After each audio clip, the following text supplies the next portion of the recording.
시시한 강연. 마지막으로 통일을 어떻게 할 것인가 얘기를 간단히 마무리를 하고 하겠습니다.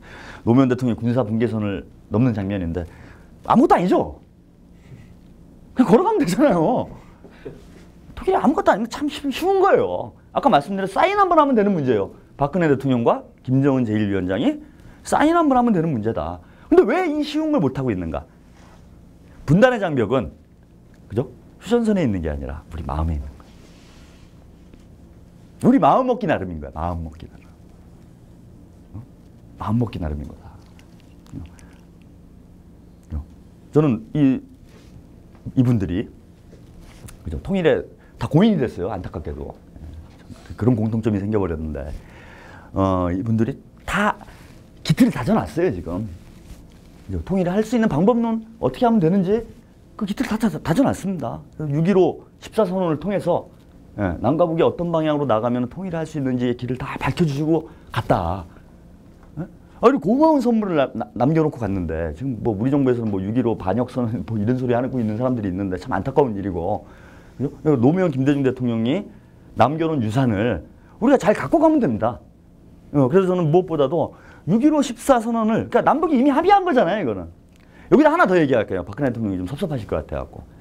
박근혜 대통령 아버지도 큰 거 하나 내놓고 간 게 있죠. 7.4 남북 공동성명 발표를 했잖아요. 이 세 가지입니다. 그러니까 욕하면 안 돼요. 사실은 박근혜 대통령도 노무현 대통령이나 김대중 대통령 욕하면 안 됩니다. 아버님도 했잖아. 이제 당신의 아버님도 한 일이잖아. 박정희 대통령이 사인한 거 아닙니까? 7.4 남북 자주 평화 민족 대단결. 요 원칙에서 우리가 통일하자. 이거 제일 중요한 정신이에요. 그죠? 통일을 했는데 전쟁을 했어. 그럼 아무것도 아니잖아. 그죠? 통일을 하니까 졸라 싸워. 지역주의가 더 심해졌어요. 그죠? 지금 동서로 갈라져 있는데 이제 남북까지 갈라져가지고 뭐 야구할 땐 재밌을런지 모르겠지만 그 정치가 개판되는 거죠. 뭐 그러면 대단결을 하지 못하면 아무 의미 없는 거잖아요. 통일을 했는데 일본이 들어왔어. 그 통일이 아닌 거죠. 뭐 다 좋은 거를 제일 좋은 거를 사실은 박정희 대통령이 합의를 해놓은 거다 이미. 거기 그 기초 위에서 6.15하고 14선언이 나온 거다. 그런 면에서 박근혜 대통령도 사실은 기여해야 되는 의무가 있는 거예요. 그죠? 아버지의 뜻을 따르겠다. 그게 뭐 박근혜 대통령이 가장 중요한 정치적인 입장인 거잖아. 그거 따랐으면 좋겠습니다. 그래서 세 가지. 7.4 남북 공동성명, 6.15, 14선언. 이 방향으로 가면은 정말 쉽게 통일할 수 있다. 구체적으로 나와 있습니다. 그죠? 6.15 선언 이야기에서 통일의 방안이 정리가 돼 있어요. 어떻게 돼 있습니까? 북한 남측의 연합 제안. 우리는 국가연합제 3단계 통일 방안인 거죠. 그래서 국가연합제 단계를 상호 신뢰 회복 단계, 그다음 국가연합 단계, 그다음에 완전한 통일 이렇게 가자라는 거고 북한은 낮은 단계 연방제. 그러니까 원래는 연방제예요. 고려 연방제 방안이라는 거야. 북한에서는. 그래서 남과 북이 지금 체제가 다르니까 서로 연방제를 하고 하되 군사권 외교권을 중앙정부에 두자 이거였는데 이래도 불안하죠. 군사권이 중앙정부에 있으면 좀 다들 불안할 거 아니야. 그러니까 그러면 그걸 못 믿겠으면 우리를 낮은 단계 연방제라는 걸 하자 그럼. 즉 군사권 외교권 이거 주지 말자. 중앙정부에. 자치정부가 다 가져라. 그 대신 이름이라도 같이 쓰자. 나라 국호라도. 깃발이라도 같이 쓰자. 그 다음에 뭐 정부 형식적으로 정부 뭐 대통령도 뽑고 이런 거 하자. 이 정도 아닌 거예요. 두 가지 되게 비슷하죠. 그죠? 국가연합이냐 연방제냐라는 표현의 차이만 있는 거지 사실상의 내용적으로 보면 국가연합이에요. 그게 상징적 통일인 거지. 근데 어쨌건 대외적으로는 어떻습니까? 하나가 된 거지. 그래서 연합제와 이러면은 낮은 단계면 비슷한 거 아니냐. 그리고 그 방향에서 한번 통일을 해보자. 라고 노무현 대통령과 김정일 국방위원장이 김대중 대통령과 김정일 국방위원장이 합의를 했다는 거예요. 그러니까 이 합의가 대단히 중요한 건 뭐예요? 흡수 통일하지 말자는 거죠. 적화 통일이건 흡수 통일이건 하지 말자. 그리고 서로의 체제를 유지한 상태에서 통일하자. 이렇게 되면은 중요한 문제가 해결이 됩니다. 어떤 문제가 해결이 되느냐? 통일 문제가 나오면 우리 국민들이 대단히 부담스럽게 느끼는 부분이 뭡니까? 통일 비용이죠. 통일 비용이 발생을 안 하죠, 이러면. 전혀 발생을 안 하죠, 그죠? 왜? 체제를 전환시키면서 사용돼야 될 비용들이 없어지잖아. 독일 같은 경우는 그래서 독일이 좀 어려워진 거죠. 독일이 통일하고 나서 90년대 오히려 마이너스 성장을 했어요. 독일은.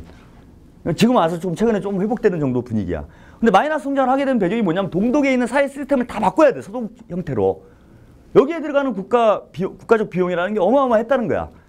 근데 그 당시 독일이 우리 지금 현재 한국이에요. 30년 전 얘기인데도 현재 한국보다 경제 규모가 10배 이상 컸어요. 그런데도 마이너스 성장을 했는데 만약에 우리가 흡수를 해버리면 어떻게 됩니까? 감당이 될까요? 네? 감당도 안 될 뿐더러 제가 볼 땐 내졌나요. 네. 북한에 제가 북한 노동당 당원이 한 300만 되는 걸로 알고 있는데 적어도 이 300만은 산으로 올라갈 겁니다 아마. 네? 그 얼마나 큰 골치 300만이 아니라 3만만 그 산에 올라가고 막 난동을 부리고 다니고 막 이러면은 그 나라가 정상적으로 운영되겠어요? 그지? 아니 왜 세월호 촛불 집회 한 10만 명 모여서 촛불 들고 있는데도 나라가 어수선하잖아. 네? 저는 그런 차원에서 볼 때 이게 가장 현명한 방법이고 김대중 대통령께서 남기신 가장 소중한 저는 업적이라고 봐요. 이 방향을 통일해야 되겠다. 그리고 이게 가능하다는 건 확인이 됐어요. 예전에는 사실은 이게 90년대까지만 해도 그 97년 전이죠. 사례가 없으니까 이게 되겠냐 이런 얘기들이 많았어. 한 나라에 어떻게 두 체제가 병존을 하느냐. 그랬는데 중국이 홍콩이 97년도에 중국에 반환이 되죠. 예, 근데 중국 정부가 어떻게 했습니까? 자치권을 주고 그냥 자본주의 체제를 유지하도록 했어요. 그래서 홍콩에서 재밌어. 그 천안문 시위 있었던 날 되면 중국에서 촛불 시위예요. 홍콩에서. 뭐 10만 명 막 나와가지고. 그래서 중국 정부에서 뭐라고 합니까? 그냥 놔둬요. 그래, 거기는 자치니까. 그 대신 그 하여튼 담당자죠. 하여튼 행정관만 중앙정부에서 이제 파견을 합니다. 근데 여기는 자본주의를 하고 있는 거야. 홍콩에서 무슨 문제 생겼다는 얘기 들어봤어요? 없잖아, 지금. 그죠? 그 누굽니까? 성룡. 그러니까 홍콩 반환될 때 두 부류가 있었어, 그 영화계에. 미국으로 다 갔던 사람들. 그죠? 겁나니까. 공산당하고 통합되면 뭐 내가 돈 많고 막 이러면은 불이익 받을까봐. 그럼 그냥 남은 사람들이 있어요. 처음에는 이제 간 사람들이 잘 된 것 같았어. 주윤발 갔어. 그죠? 뭐 헐리우드 영화에 나오고. 좀 잘 된 것 같았어. 근데 남은 사람들이 더 잘 됐어요. 성룡은 지금 아주 거의 뭐 중국 국책 영화에도 나오죠. 공산당 선전하는 영화에 나왔어요. 예전에 건국대업이라는 영화 있었어요. 뭐 공산당 선전해요. 그 공산주의자는 아니지만은 자기는 애국주의자다 이러면서 대단히 빨갱이스러운 발언들을 해. 저번에 무릎팍도사 나와서도 그러더라고. 자기 돈 다 내놓겠다 막. 그런 좌파를 데려다가 좀 방송을 하는 이 강호동은 체포를 해야 됩니다. 국가보안법 협의로. 우리 검사님 여러분들이 일을 제대로 안 하고 있어요. 제가 또 이쪽도 한번 강연하고 싶어요. 제가 볼 때 국가보안법 위반자들이 대단히 많습니다, 지금. 아까 종편, 그 남희석 씨가 했던 프로그램이에요. 남희석 씨도 빨리 체포를 해야 돼요. 북한 찬양하는 뭐 이런 걸 하고 있더라고. 그래서 홍콩의 사례를 보면은 우리가 이런 방식으로 체제를 병존하면서 통일할 수 있다. 이겁니다. 요거를 발전시킨 것이 14선언이죠. 14선언 전체 전문이 너무 길어서 통일 방안과 관련된 데만 제가 이제 방법과 관련된 땄어요. 2항이죠. 그래서 이제 원칙적 문제를 얘기하면서 여기서 이제 그걸 확인을 한 거예요. 내부 문제에 간섭하지 않고. 그죠? 통일을 지향적으로 발전시켜 나간다. 그러니까 상호 체제를 인정하자는 거죠. 예. 그리고 각기 법률적, 제도적 장치들을 정비해 나간다. 그러니까 우리가 좀 분단적인 게 많이 있어요. 법률이. 헌법만 봐도 뭐가 있습니까? 그죠? 영토조항. 이거 문제죠, 그죠? 이렇게 되면은 하여튼 북한하고 대립돼 버리잖아. 이거 좀 조정을 해야 돼요. 통일지향적으로. 뭐 어떻게 문구를 바꿔야 될지 잘 모르겠으나. 그 다음에 이제 국가본법 문제. 그냥 뭐 제가 그러네요. 북한의 베를린에서 누가 저한테 메일을 보냈더라고요. 메일을 막을 수가 없잖아요. 선택적으로 받을 수 있는 게 아니야. 근데 베를린에서 어떤 분이 저한테 보냈어요. 근데 뭘 보냈냐면 노동신문 사설을 뭐하고 저한테 보냈어요.